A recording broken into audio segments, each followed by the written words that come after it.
ఒకసారి రాజ్నాథ్ సింగ్ సంచలనమైనటువంటి ఆరోపణలు ఆంధ్రప్రదేశ్ ప్రభుత్వం మీద జగన్మోహన్ రెడ్డి గారి మీద చేశారు. అనకాపల్లిలో సీఎం రమేష్, అనకాపల్లి భారతీయ జనతా పార్టీ అభ్యర్థి సీఎం రమేష్ నామినేషన్ సందర్భంగా రాజ్నాథ్ సింగ్ కేంద్ర మంత్రి అక్కడికి రావటం, ఆయన ఆ ర్యాలీలో ప్రసంగం సమయంలో చాలా అంటే ఉత్తరాంధ్ర విశాఖని డ్రగ్స్ క్యాపిటల్గా తీర్చిదిద్దారు, ప్రభుత్వం అవినీతిమయమైపోయిందని చెప్పని తీవ్రమైనటువంటి వ్యాఖ్యలను చేశారు. ఒకసారి ఆ బైట్ చేయండి, ప్లే చేయండి. Byte please.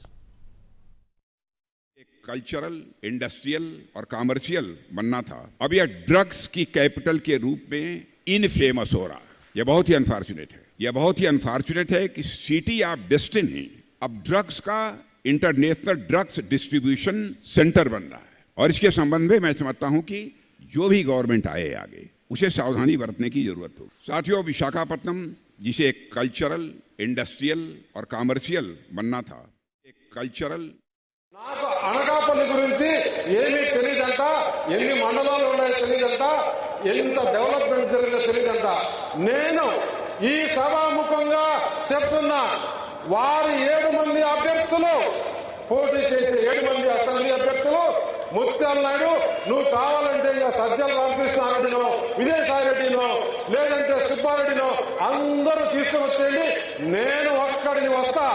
మీడియా తరఫున మీడియా దగ్గర కూర్చొని నాకు పబ్లిక్ గా డిబేట్ చేస్తూ అనకాపల్లి ప్రజలకు ఈ రోజు మీరు చేసిన అన్యాయం ఏంటి, నేను వస్తే ఏ మేలు జరుగుతుంది ఈ పార్లమెంటుకు.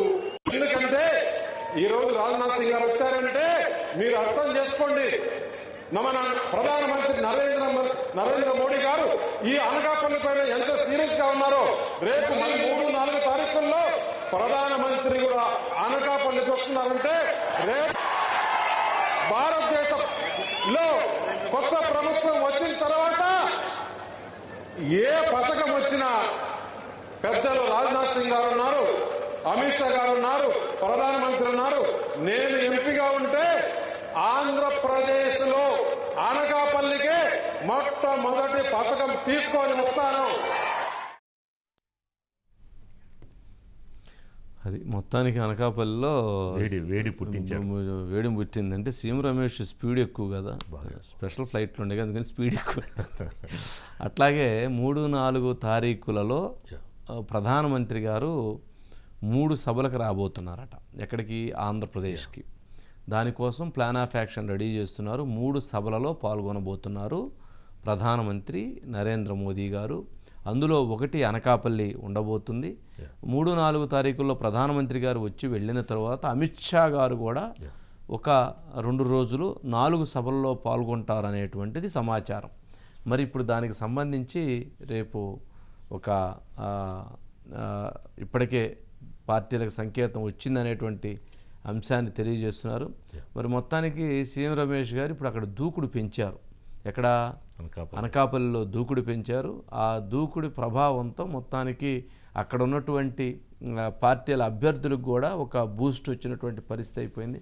జనరల్గా సీఎం రమేష్ గారు ఉన్నారు కాబట్టి అక్కడికి రాజ్నాథ్ సింగ్ గారు వచ్చారు. అదే కనుక ఇంకొకరు ఉంటే రాజ్నాథ్ సింగ్ గారు రారు.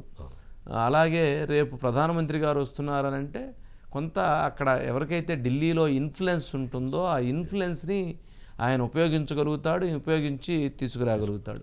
ఈరోజు నామినేషన్ కూడా చాలా అట్టహాసంగా, ఎప్పుడు ఇంతవరకు అనకాపల్లిలో అటువంటి నామినేషన్ చూడలేదట. దాదాపు ఇతర దేశాల నుంచి కూడా కళాకారులను వాళ్ళందరూ తీసుకొచ్చి డప్పులు, డోళ్ళు, వాయిద్యాలు అన్నీ పెట్టి మొత్తానికి బాగా గ్రాండ్గా చేశారు అనేటువంటిది ఉంది. మరి చూడాలి ఇక అక్కడ ఎలాంటి పరిస్థితి ఉంటుందా అనేటువంటిది కూడా. ఇక నెక్స్ట్ టాపిక్ చూద్దాం.